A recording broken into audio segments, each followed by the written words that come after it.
digital learning s'est développé très vite et notamment avec un nombre de ressources disponibles. Je t'ai même dit, je crois, un océan de ressources disponibles. Parfois trop de contenu. Et de Énormément ressources. de contenu. En fait, on fait des allers-retours tout le temps en disant là, il nous faut plus de contenu et puis après, on se recentre sans arrêt. C'est un peu ce cercle-là pour essayer de trouver la bonne offre qu'on va pouvoir mettre à disposition de nos collaborateurs. Bonjour à tous et bienvenue dans ce nouvel épisode du Learning Club. Bonjour Julie. Bonjour Clément. Julie Droz, je suis ravi de t'accueillir. Tu es la responsable formation et développement des compétences de Bouygues Télécom au sein du groupe Bouygues. Alors tu vas nous en dire un petit peu plus, même si tout le monde connaît la marque et l'activité de Bouygues Télécom. Je pense que c'est intéressant de savoir quelques chiffres clés, quelle est l'activité de Bouygues Télécom. Donc peut-être nous dire un mot sur l'entreprise et après ce que tu fais au sein de cette entreprise. À toi la parole. Bien sûr. Bouygues Télécom, c'est aujourd'hui le groupe Bouygues Télécom, parce qu'on s'est pas mal aussi agrandi. C'est à peu près 10 000 collaborateurs. Donc on intervient sur les différents types de marchés, grand public, bien sûr entreprise. Moi j'interviens donc comme responsable formation au sein de la DRH de Bouygues Télécom. Donc on accompagne l'ensemble des collaborateurs. Je suis rentrée chez Bouygues Télécom en 2001 maintenant. Et donc, ça fait un certain nombre d'années. Et l'avantage de Bouygues Télécom et du groupe, c'est que j'ai pu opérer différents types de métiers où j'ai travaillé dans des activités assez différentes, avec un lien quand même commun qui était être au service du collaborateur. Et pendant une dizaine d'années au service du business aussi. Donc, alors en 25 ans, tu as dû voir beaucoup de transformations. On va revenir dessus après, mais c'est quoi la plus grande transformation que tu as pu voir au sein du groupe Bouygues Télécom ? L'arrivée d'Internet, l'arrivée de l'IA, il y en a deux, au début et à la fin. Ça, c'est sûr. Nous, en plus, on les a quand même vécus chez Bouygues Télécom parce qu'on a commencé sur le mobile. On a commencé aussi sur les box Internet, tu vois, fin des années, vers 2008. Donc, c'était assez intéressant aussi de voir un nouveau business model. Et puis, bien sûr, l'IA, c'est assez fulgurant. Mais l'Internet mobile, c'était assez chouette. C'était aussi une révolution. Ouais, moi, je me rappellerai toujours avoir pris un iPhone qui venait des États-Unis à l'époque et de taper une recherche sur Google. C'était incroyable de regarder ses mails. C'était quand même assez fou à l'époque. Mais l'IA, l'arrivée de l'IA, et en tout cas sa capacité à se diffuser auprès d'un grand nombre de personnes en très peu de temps, ça a été assez incroyable. Ok, alors on va parler aujourd'hui de l'efficacité du learning. Ça va être un sujet passionnant, on va être très concret, très direct, très transparent sur pourquoi le learning fonctionne ou ne fonctionne pas. Mais juste avant de rentrer dans ce sujet, peut-être l'organisation, formation du groupe, du coup Bouygues Télécom, comment ça se passe et quels sont les liens avec le groupe Bouygues. On a beaucoup de responsables formation qui nous écoutent dans des grands groupes et qui aiment bien en général avoir un benchmark de ce qui se fait ailleurs. Donc à toi de nous dire comment ça se passe. Tout à fait. Aujourd'hui, chez Bouygues Télécom, donc on est donc rattaché au sein du développement RH. C'est une équipe de 8 personnes qui accompagne l'ensemble des métiers de l'entreprise et l'ensemble des RH de l'entreprise aussi. On gère à peu près 7000 actions de formation par an. Donc ça c'est important, 100 000 heures, un peu plus de 100 000 heures de formation. Donc on va accompagner vraiment l'ensemble des collaborateurs du groupe Bouygues Télécom dans ces activités et puis sur le développement de leurs compétences. On s'appuie sur 2 organisations, sur 2 universités métiers, donc une plutôt B2B, une autre plutôt grand public, qui sont là, elles, pour accompagner tous les collaborateurs au contact de nos clients. Alors plutôt présentiel, plutôt digital, avec des outils, bien évidemment. Alors, ce qui est assez marquant, c'est qu'effectivement, on a du présentiel, du digital. On a surtout 50% de nos actions qui sont faites par des formateurs internes. Okay. Donc, notamment des formateurs internes occasionnels. Donc ça, c'est un point qui est assez structurant. Et dans notre organisation formation, on a développé toute une gouvernance pour accompagner au mieux ces collaborateurs qui transmettent leur savoir en plus de leur métier. Alors tu m'as dit, quand on a préparé ce podcast, dans le digital learning, c'est la gare d'aiguillage. Exactement. J'ai trouvé ça intéressant comme parallèle. Est-ce que tu peux nous l'expliquer plus concrètement ? Tout à fait. En fait, ce qu'on a pu constater, on mettait un peu en regard le présentiel et le digital learning.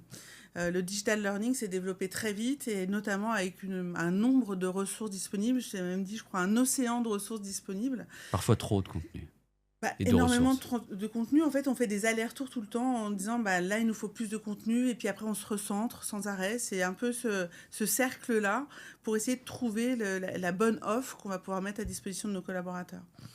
Ce qui était assez marquant, je trouvais, en tout cas, quand on commence à travailler avec des plateformes de digital learning, c'est comment on va orienter au mieux nos apprenants. Je suis apprenante, j'ai un besoin. Comment je vais trouver de la manière la plus facile la ressource qui va m'aider, donc tant en termes de contenu que de format, que de durée. Et ça, c'est hyper structurant. Vous avez fait des études sur les formats qui fonctionnent plus que d'autres, selon les populations peut-être? Non, mais il y a eu, je me rappelle qu'on a travaillé sur un petit test rapide où on évalue un peu les formats, et la manière dont on a envie d'apprendre. Et ça, je trouve que le digital learning nous ouvre ça, c'est-à-dire nous ouvre un océan, mais nous ouvre aussi la possibilité de pouvoir trouver des ressources qui nous correspondent. Et pour moi, c'est ça qui va faire la différence. C'est-à-dire, il y a tellement de plateformes, il y a tellement de ressources. Celle qui fera la différence, c'est celle qui orientera le mieux l'apprenant. Ok, et autre question qu'on s'est posée en préparant ce podcast et que je te pose aujourd'hui. Comment on fait pour engager le collaborateur? On parlait d'efficacité du learning, on va en parler. Aujourd'hui, il y a une stratégie qui est je fais du push et donc j'envoie des notifications et on se connecte grâce à ça, ou j'ai plutôt une stratégie bottom-up et on revient par en dessous, se former, remonter des besoins à l'équipe formation. Chez Bouygues Telecom, comment ça se passe? Chez Bouygues Telecom, alors on a évolué sur ce sujet-là et cette année, on est arrivé à peu près à 50-50. C'est-à-dire 50% d'une offre en lien avec nos orientations stratégiques qu'on va redécliner en compétences et on va du coup donner une offre ciblée et en tout cas centrée sur nos priorités stratégiques en termes de compétences. Donc on a du coup prévu des besoins, on va dire, collectifs et stratégiques. À côté de ça, la possibilité pour les collaborateurs d'exprimer leurs besoins aussi et de pouvoir aller chercher, compléter cette offre stratégique par une vision plus individuelle qui répond aussi peut-être mieux à leurs projets de carrière, d'évolution. Voilà. Donc une partie plutôt collective et une partie plutôt individuelle et qui viennent s'accoster les deux ensemble au service de l'entreprise prioritairement, mais aussi du collaborateur. Au sein du groupe Bouygues Télécom, on a des formations, j'imagine, obligatoires, comme dans beaucoup de groupes. Ouais. Et il y en a peut-être beaucoup. 8 à peu près quand tu arrives chez Il y en a Bouygues 8, Télécom. ok. Ouais. Ça représente combien de jours? C'est pas tant que ça parce qu'on les a fait en e-learning, on Ok. les a toutes retravaillées aussi pour qu'elles soient un peu plus agréables. Pourquoi on a fait ça aussi? Parce que c'était le premier contact de nos collaborateurs avec le digital learning. Et donc, on Faut a que ça soit voulu... sympa, pas trop long. Exactement. On a voulu que ça soit une expérience assez agréable et pas trop contrainte. Et en termes de format, vous avez innové ou vous avez fait des choses... Alors, non, en termes de format, on est resté e-learning assez plutôt de 20 minutes. Et après, on les projette plutôt dans des parcours un peu différents où on va mixer présentiel, on va mixer aussi avec des conférences qui vont venir compléter avec un principe qui est pour aller plus loin. Voilà.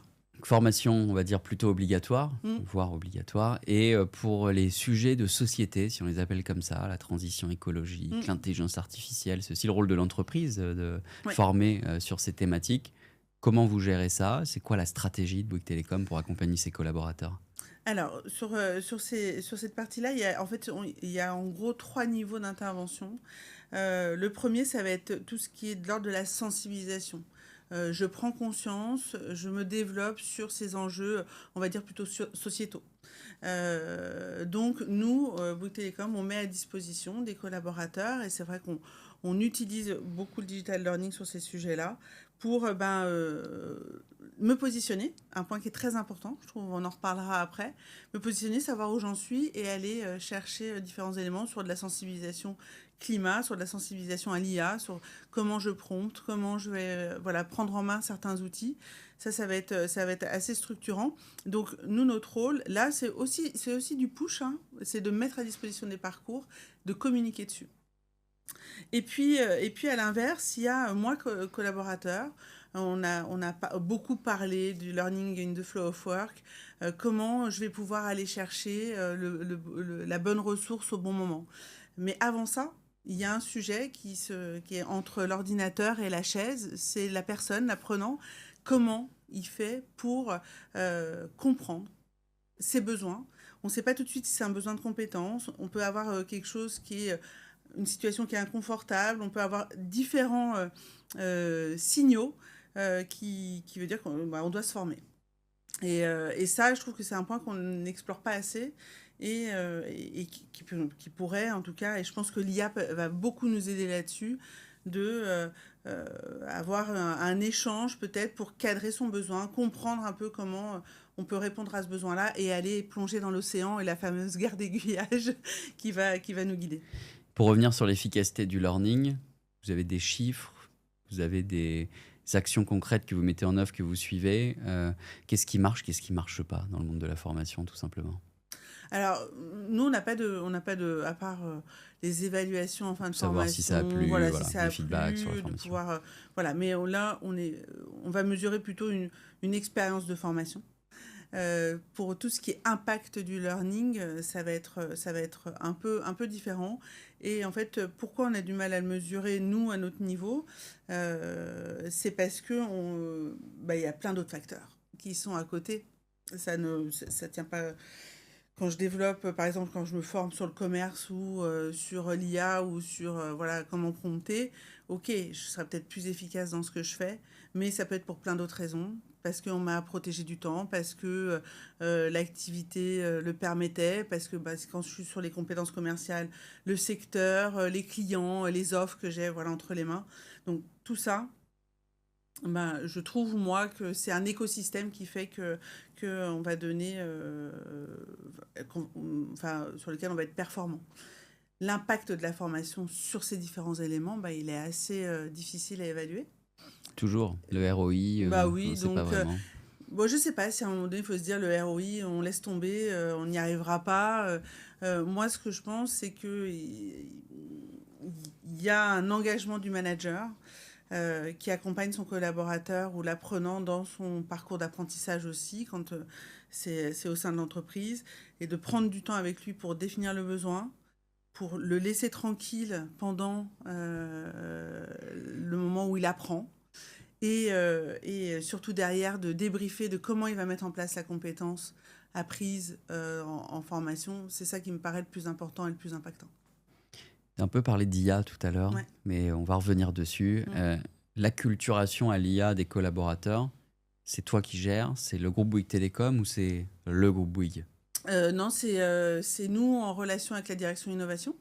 Okay. On a une IA Factory aussi chez Bouygues Télécom, donc qui met à disposition des outils auprès de tout le groupe. Donc nous, on est là, on intervient en support, on facilite en fait l'appropriation de ces outils-là et le développement de ces compétences-là en lien avec eux. On disait tout à l'heure, effectivement, il y a un niveau de sensibilisation. Puis après, il y a un niveau, une fois que je suis sensibilisée, comment on va travailler plutôt l'aspect métier. Moi, dans mon métier de RH ou moi, dans mon métier de marketing ou de développeur, qu'est-ce que je vais aller travailler en priorité? Et là, on va passer plutôt par des formations, on va dire, outils. Et puis, on a des niveaux d'expertise sur lesquels aussi on va intervenir pour maintenir cette compétence-là. Nous, on a une filière expertise, une filière expertise chez Bouygues Télécom, et dont un des objectifs, c'est de transmettre leur savoir. Donc, on va utiliser beaucoup ces experts pour aussi diffuser et accompagner la montée en compétences sur l'IA. Ok. Et donc, vraiment autonome au sein du groupe Bouygues? Alors, oui, on travaille Je te pose la question parce que certains de nos auditeurs, encore une fois, des fois sont dans des filiales de grands groupes ou dans des groupes qui sont dans des grands groupes. Et c'est toujours intéressant de voir comment chacun est organisé. Alors, on partage beaucoup avec l'ensemble des responsables formation du groupe Bouygues. Et on a créé, notamment l'année dernière, l'IADEI avec Equance, qui est une nouvelle filiale du groupe Bouygues. C'était Bouygues SA et... Non, Non, Bouygues Énergie. c'était ouais, une partie de Bouygues Énergie et Services, et puis derrière une entité qui a été rachetée à Engie. Donc, on a voulu mettre en commun nos compétences et nos savoir-faire, nos cas d'usage qu'on avait. Et donc, on a créé cette journée-là avec une première partie qui était on partage nos cas d'usage, et une deuxième partie qui était les experts se sont rencontrés, ont partagé et ont créé une formation autour de l'IA niveau 2. Donc, c'était une journée pour faire de la veille, pour se Exactement. former. Et vous allez refaire la même chose? Ouais, bon, là, on va le faire sur la cybersécurité. Ok, sujet très important. Exactement. Et est-ce que tu as vu là récemment, alors soit dans des salons, soit au sein du groupe Bouygues, des pépites dans le monde de l'IA, des startups, des solutions, des choses actionnables, et encore une fois, et qui vont permettre de rendre le learning efficace? Qui est la promesse. On essaye.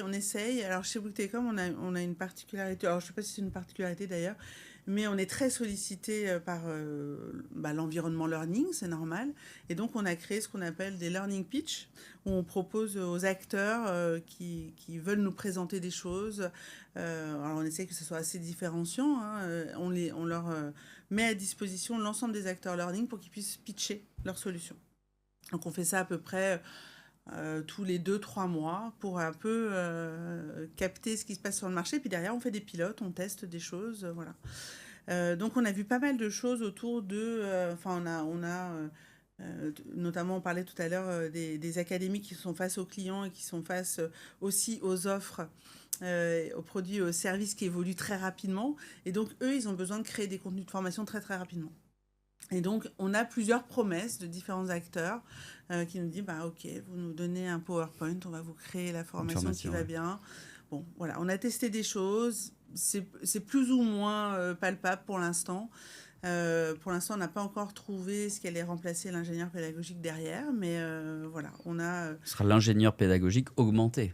Exactement. C'est comme ça qu'il faut le voir. Exactement, voilà. Tout à fait. Non, mais en tout cas, pour gagner en vélocité, pour avoir un time to market qui est plus rapide, ça peut être vraiment des bons outils.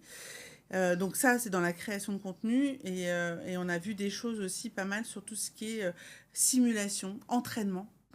Voilà, et chez Bouygues Telecom, on travaille avec une entreprise qui s'appelle Much Better, qui notamment va créer pour l'instant des simulations plutôt orientées client, commerce, relation client, et on va voir comment on va les emmener vers d'autres choses. Pour ceux qui ne connaissent pas, on fait de la simulation avec une IA. Moi, je l'appelle le module e-learning de demain, nouvelle génération. Exactement. Avant, on avait un module où on cliquait, c'était interactif. Aujourd'hui, on parle à une IA et on joue à un scénario. C'est assez bluffant. Exactement, c'est assez bluffant. C'est avec la voix, donc c'est super. Et puis à la fin, on nous dit, il y a un voilà peu, ce qui est bien. On screen un peu ce qui a été bien fait ou ce qui peut être... ce qu'on peut améliorer avec le petit module de formation qui va bien. Évidemment. Alors, quand on a préparé ce podcast, tu m'as aussi parlé de Maria Schools. Ouais. Je pense qu'il y en a qui connaissent, mais tu m'as dit c'est de la curation de personnalité, de facilitateur. Ça m'a interpellé. J'attendais aujourd'hui pour te poser la question. Maria Schools, qu'est-ce qu'il y a derrière et qu'est-ce que vous faites avec eux? Là, on travaille avec eux sur un gros programme de formation managériale, donc sur lequel ils nous ont accompagnés et ils nous ont proposé une organisation d'un parcours, d'un programme qui va mêler différentes modalités pédagogiques. Donc ça, c'était le premier point. Donc déjà, la construction, c'était assez novateur sur la construction du parcours. Et puis derrière, effectivement, dans les personnes qui vont interpeller, qui vont aller chercher, tant pour faciliter des ateliers que pour faire des moments, on va dire, plutôt on appelle ça des conférences inspirantes, mais derrière, voilà, comment on va aller avec des masterclass, chercher, éclairer des situations de manière particulière, et après, derrière, avoir des ateliers vraiment de pratique. Donc, on a tous les niveaux de pratique, et c'est assez intéressant. Et effectivement, on a l'impression d'une équipe assez pluridisciplinaire et qui peut répondre à beaucoup de situations. Maria Schools, qu'on salue, qu'on n'a jamais eu dans ce podcast, mais qu'on invitera probablement pour venir nous raconter tout ce qu'elles font. Merci pour ce que tu nous as partagé, Pas de souci, Julie. avec plaisir. Je te propose qu'on passe au Fast and Curious. Yes. Alors pour ceux qui nous écoutent pour la première fois, le Fast and Curious, c'est quelques questions pour toi, du partage de connaissances, d'outils, ou de Ouais. tout ce qu'on va partager dans les quelques minutes qui arrivent. Et la première question pour toi, Julie, c'est le futur de la formation en un mot. Si tu devais le décrire, qu'est-ce que tu nous dirais? Augmenter. Augmenter. Ouais. Donc avec un peu plus d'IA pour aider Ouais, et les humains. puis voilà, augmenter parce qu'elle va avoir plus d'impact aussi. Ça va être un point qui va être important. La prise de conscience par les différentes personnes dans la société que c'est important d'apprendre tout au long de son parcours, c'est Le lifelong maintenant. learning, pour utiliser un Exactement. anglicisme. Exactement. Un outil de formation que tu nous recommandes? Alors, c'est l'outil tout simple dont je te parlais tout à l'heure qui s'appelle le 505. C'est pas un outil digital, ou c'est plutôt une méthode de dire tiens, je pars en formation, moi, je prends au moins 5 minutes avant avec mon manager pour donner l'objectif, qu'est-ce que je vais chercher, qu'est-ce que lui veut que j'aille chercher aussi dans cette formation. Le 0, c'est vraiment 0 sollicitation, on protège le temps d'apprentissage et on laisse les personnes tranquilles. Et après, prendre 5 minutes après pour dire ok, concrètement, comment on rend opérationnel ce que tu as appris, quel terrain de jeu je vais avoir besoin ou on va m'offrir. Alors, j'avais jamais entendu ça avant que tu nous en parles 505. aujourd'hui. C'est une technique connue dans le monde de la formation ou Oui. c'est vous qui l'avez Non, inventée non, chez non, non, Bouygues c'est Télécom? connu. Ok, eh ben, j'aurais appris quelque chose, Voilà. peut-être comme nos auditeurs. Un livre ou un podcast que tu nous recommandes? Eh ben, on parlait de Maria School tout à l'heure. Annabelle et Agnès, qui sont les fondatrices de Maria School, lancent un livre dans lequel j'ai très envie de me plonger, qui s'appelle Apprendre à apprendre, le super pouvoir à l'ère de l'IA. Et j'avoue que, avec tout ce qu'on s'est dit, ça donne envie. Un livre qui est sorti? Il va sortir là. Ok, et ben, on le mettra en descriptif du podcast. Exactement. Un blog ou un site qui t'inspire? Alors, c'était pas, c'était plutôt un intervenant qu'on va retrouver sur YouTube, qu'on va retrouver même sur Netflix, qui s'appelle Albert Moukébert, qui est plutôt donc spécialiste dans les neurosciences. Et à chaque fois que je l'écoute, j'apprends beaucoup.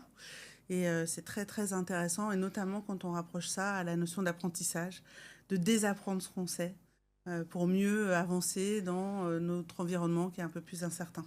Et donc qu'on peut retrouver sur YouTube ou sur d'autres plateformes vidéo? Sur YouTube, sur Netflix. Ok, Voilà. sur Netflix, si vous l'avez dans votre entreprise. Exactement, il est dans les Et Top qu'est-ce- Boys. Non, il est dans les Top Boys. Qu'est-ce qui fait que tu as envie de te lever chaque matin? Alors, j'en parlais tout à l'heure, donc ma fille me fait lever chaque matin, mais également... Pas le choix. Voilà, pas le choix. Donc, bien sûr, les enfants, le réveil de la maison, mais surtout, je me rends compte que travailler dans le learning, c'est quelque chose de très positif. Parce qu'on est là pour aussi accompagner, développer les compétences. Donc, dans notre situation actuelle, c'est quelque chose qui me fait lever le matin. J'ai mon associé chez Netflix, Philippe Rivron, Oui. que tu connais bien, qui Oui. dit c'est bien quand on se lève chaque matin dans le monde du learning, on change la vie des gens. Et c'est un peu ce que tu nous dis là. Oui, Voilà. c'est exactement Philippe, ça. En salut. tout cas, c'est un côté très positif parce qu'on est là pour trouver des solutions, faciliter, et surtout que les gens se sentent bien. Et ben, c'est une belle mission. Voilà. Dernière question pour toi, Julie. Qui est-ce que tu nous recommanderais d'inviter dans le Learning Club pour un prochain épisode?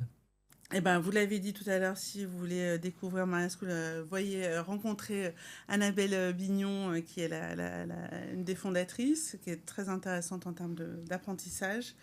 Il y a bien sûr Thomas Chassa, avec qui j'ai travaillé et qui est maintenant le Chief of Learning de chez Colas. Ouais, exactement. Adrien Langer, qui a travaillé avec moi et qui est maintenant chez Métro, Okay. et qui est notamment responsable de la maison de la formation. C'est une sacrée expérience aussi, je pense que ce sera intéressant d'en parler. Il y a les universités, les écoles, maintenant il y a les maisons. maisons De la formation, Okay. et c'est vraiment un lieu physique et intéressant à découvrir. Et voilà, et aussi j'ai une pensée aussi pour Florence Pugliès, avec qui je travaille et qui est en charge de l'université de TF1. Ok, Voilà. bah, ça nous fait 4 invités. Oui, voilà. Merci, c'est bien. Ce sera pour les prochaines semaines ou prochains mois. En tout cas, merci Julie pour ces 30 minutes avec nous. Si on veut poursuivre les échanges avec toi, on te retrouve sur pas mal de salons, mais aussi sur LinkedIn, j'imagine. Exactement, sur LinkedIn. Et puis j'ai la chance de faire partie du collectif de la communauté des Learning Activists. Qu'on salue. Voilà, et avec qui on a pas mal d'échanges et avec lesquels on partage énormément. On a déjà reçu pas mal de learning Exactement. activistes, une de plus avec toi. C'est ça. En tout cas, merci encore et surtout merci à vous de nous avoir écoutés pour ce nouvel épisode du Learning Club. Je vous dis à très vite. Merci Clément.